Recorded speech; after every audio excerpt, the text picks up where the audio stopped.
what's up guys? Tyler here from GarageWarrior.com, and I have a great question that really needs addressing today about hyperextending your joints, okay? And some of us out there have what's called hyperextending joints. So their joint doesn't stop at parallel, it goes beyond parallel. I'm a little bit hyperextending myself, not a ton, especially my upper body, but my knees do hyperextend a little bit, which is one of the reasons why I've had knee injuries in the past.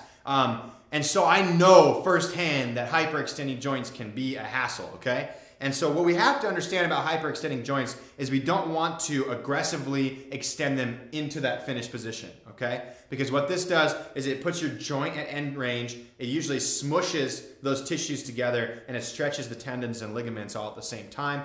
And there's nothing wrong with supporting your body with structure. So if you have a squat and standing up tall and supporting it with structure and locking out your joints straight, but when you lock them up backwards, now you're putting that reverse pressure on the joint, which can cause some damage, okay? So for example, with myself, with hyperextending knees, I don't want to do kettlebell swings where I slam my knees back every time because my knees are going well beyond parallel, and so I'm not even doing structure, I'm going beyond and I'm actually hurting myself. So if you do have hyperextending joints, elbows, shoulders, knees, doesn't matter. You have to be conscious of this. And how you fix this is you have to fire the antagonist muscle when you reach a fully extended position. So when I say fully extended, I mean a straight line. So if you're doing like a push press and you come overhead and your arm locks out but your elbow bends backwards, what you have to do is fire the antagonist, the opposite side, the bicep, in order to stabilize your elbow joint. So you come up and everything gets tall, you lock it out and you're gonna squeeze, but you're also gonna think about curling back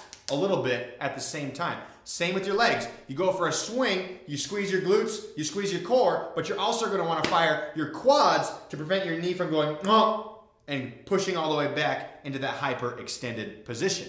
So that is how you deal with joints that hyperextend. You have to find that perfect spot where your joint is in straight alignment and you fire the antagonistic muscle to stabilize that joint rather than let it slip out into a place where your bones and ligaments are locked, but there might be doing some damage to it, especially on things like overhead work, heavy squats, heavy deadlifts, pull-ups, all that stuff. So make sure you guys start working on firing those antagonistic muscles. The idea is you shouldn't be loose up here. Everything should be tight from your pinky toe all the way to your hand. Doesn't matter what exercise it is. That's how you create stability. That's how you fix the hyperextending joints, and that way you don't get injured. All right?